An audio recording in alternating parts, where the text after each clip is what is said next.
The other day, Lilith added the Pyrrhus Relic into the game, and just today, they added both Alexander the Great and Constantine's Relic. So today, I'll be telling you pretty much everything you need to know about these relics. I'll go over the buffs, I'll go over which ones are really worth your investment, I'll discuss what it means for the commanders, these relics, are they going to change them in the meta, would we expect them to become better on the open field, and finally, I'll discuss the possible future of relics based on some knowledge that we got from this release. So if you are interested in what's coming in the future for the museum and how some of these commanders will perform on the open field with their new relics, you definitely want to check out the rest of the video. Before we dive into Constantine, the first commander, I would like to discuss one thing. I'm currently very sick right now, so if it does sound a little bit weird with me talking, or if you hear my nose or anything weird, making weird noises, I'm very sorry. It's just because I'm a bit sick. But I did want to leave you guys with a little bit of content because I'm probably going to be completely out of it tomorrow. So don't expect an upload tomorrow. There may be one, it depends how I feel.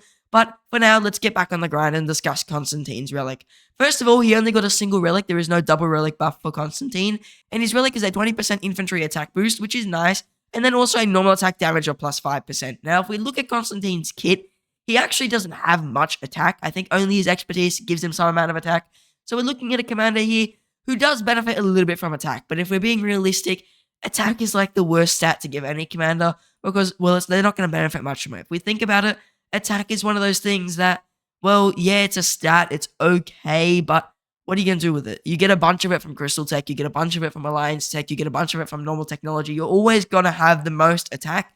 So I'm not too big of a fan of Constantine's Relic with the attack costs, and the only thing that gives him attack in his kit is his expertise, so he doesn't have too much attack, so it's not too bad to add some extra, though it is definitely not super amazing. It's not like he got extra defense. He doesn't necessarily need extra health, but extra defense would have certainly been nice in this kit. So I would have definitely rather seen Constantine with more defense, but possibly it would have ruined the Sunset Canyon meta. That may be the only reason he doesn't have extra defense, but that's really all he's still going to be good at. I don't think that this relic is going to truly change much for him in the field, and he's not going to be a meta garrison because his kit is just too far behind, and you don't get relics till Season 3. So by the time you reach Season 3, you got garrison combos like DIDO, Heraclius.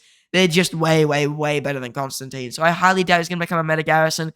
He will definitely get a nice hit to his effectiveness in Sunset Canyon, but really he was already so far top in the game in Canyon that it doesn't matter. If you have a Constantine in Canyon, you're already performing so well that his relic is really not going to change that much. Now here's Alexander the Great's relic. It's a single relic. It has the KVK2 cost of 2,200 relic coins, and he gets 10% infantry defense and 3% normal attack reduction. So honestly, once again, not super high stats there. The defense is okay. I mean, Alexander the Great's kit already has a fair amount of defense. It definitely would have been better if that was health. He has pretty much got no health in his kit, to my knowledge. So Alexander the Great getting a little bit of defense isn't bad. He does have some defense that only triggers when he's shielded. However, I mean, it is more than enough defense, though I don't mind giving him some defense, and the normal attack reduction is very nice. Like I said in the other video when I discussed Nevsky's all damage reductions are really good, especially when they're permanent. They can really lower the amount of sevs you take.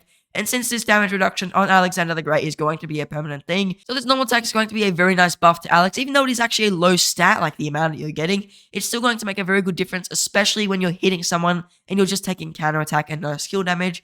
The nice normal attack reduction is going to make them deal 3% less damage.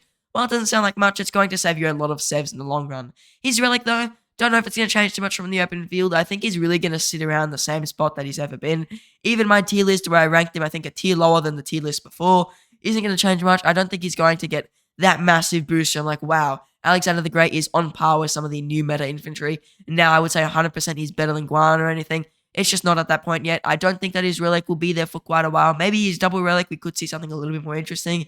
But at the moment, Alexander the Great's relic, honestly, it's a bit lackluster. Like, it's going to give you some effectiveness if you're using him, but it wouldn't make him so good that I'd say at the moment people should go and invest in him if they don't already have him. Then the final relic they added was Pyrrhus Relic, and this is probably the best one in terms of just pure stats they're giving. It is a KVK1 relic, but oddly enough, he didn't get a double relic. He only got a single tier, which is a bit strange, to be honest.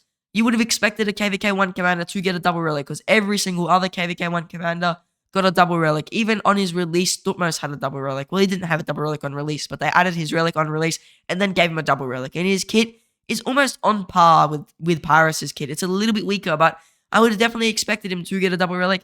I'm not sure. Maybe it was that visual bug that they were talking about the other time. It could be that he does have a double relic and it's just not showing up. But so far, his relic seems pretty good, if I'm being honest. 15% infantry defense and 5% skill damage at level 1. We could expect level 2 to possibly have 30% defense and 10% skill damage if they double the stats.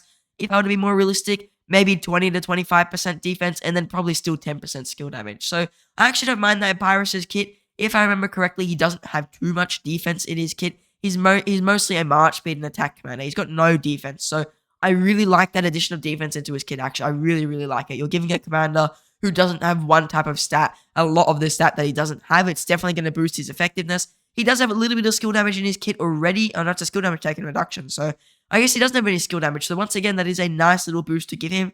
So I definitely am a big fan of his buff. I think Pyrrhus' Relic is the relic that infantry probably needed, to be honest, in the early game. It looks very strong, and if they double relic him, it could be really, really good. If he gets a good double relic, at least 25% defense and maybe at least 8% skill damage bonus, we could expect Pyrrhus to actually become a little bit of a usable commander in the open field. 25% defense would be nice, and the extra skill damage would probably put his active skill damage a little bit closer to meta. So I would say that Pyrrhus actually has some potential going into the meta. We already saw some reports of him doing pretty decent. Like, even without his relic, he was doing decent against some double relic commanders like double relic Mina. But overall, he doesn't seem like he's going to be too game-busting yet until we see a double relic.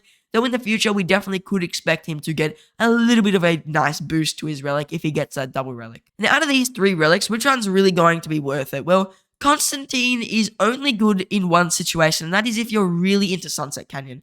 If everything you do really revolves around Sunset Canyon and you're just here to get as high a rank as you can in Sunset Canyon, Lost Canyon, then Constantine's Relic is a really, really nice option for you. But I would say that for most players, even if you have a Constantine and you may use him a little bit on the open field in KVK 2, I wouldn't get his Relic. It's just not worth it.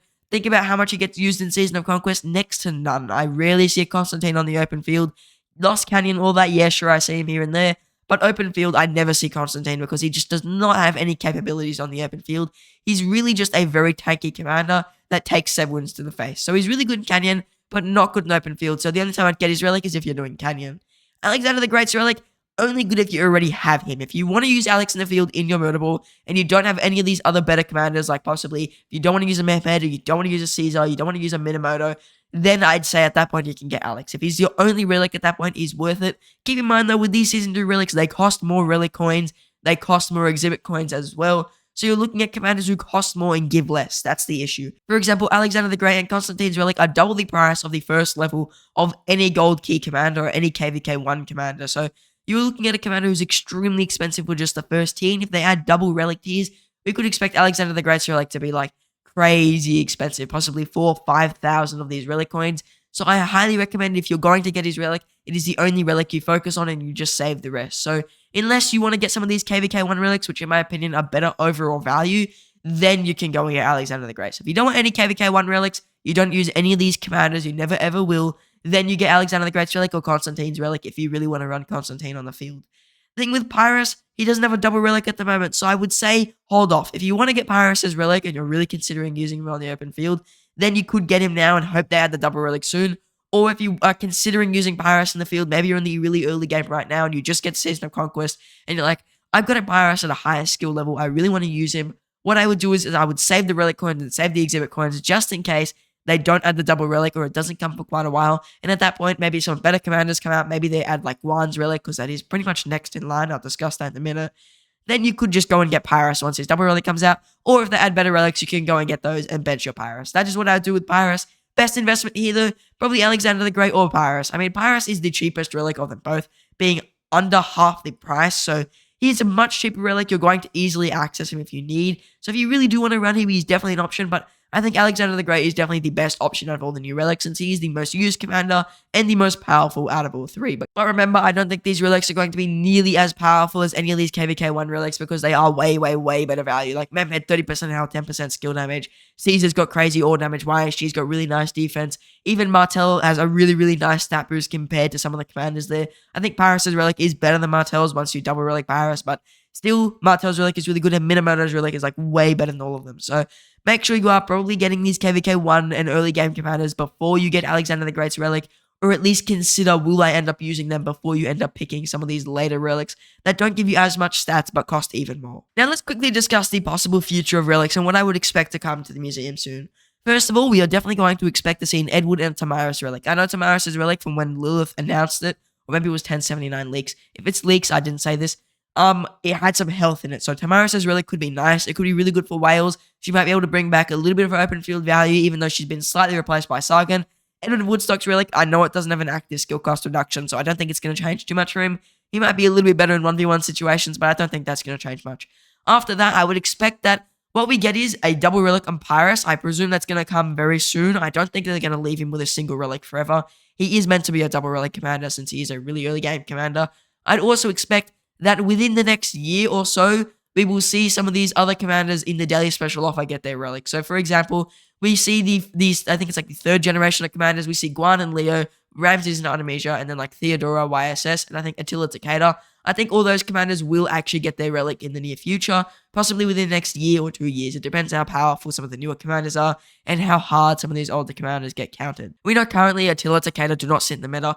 Guan is falling out of the meta. Artemisia has recently fallen out of the meta with LIANG and Boudica being the best combination, so I'd highly expect that some of these newer commanders that are going to be added to Museum are these third tier. I don't think they're going to pick and choose between all the commanders, which ones are bad, which ones aren't. I think they're just going to continue to go up generation by generation. So I expect Edward and Tamaris' Relic to come within the next 2 to 3 months, and then after that, I would expect the other commanders to come within the next year or so. Probably around 6 months after, we'll start seeing maybe Attila Takeda, and then we'll see Guan and Leo, and then we'll see Artemisia and Ramses. That is the pretty much predicament for what I expect to come to the museum. As to how powerful their relics will be, I don't know. As to if these KVK2 commanders will receive double relics, I would assume maybe. Like, if they're going to add the Season 3 commanders, they might add double relics to some of these commanders here, but I'm not sure about that either.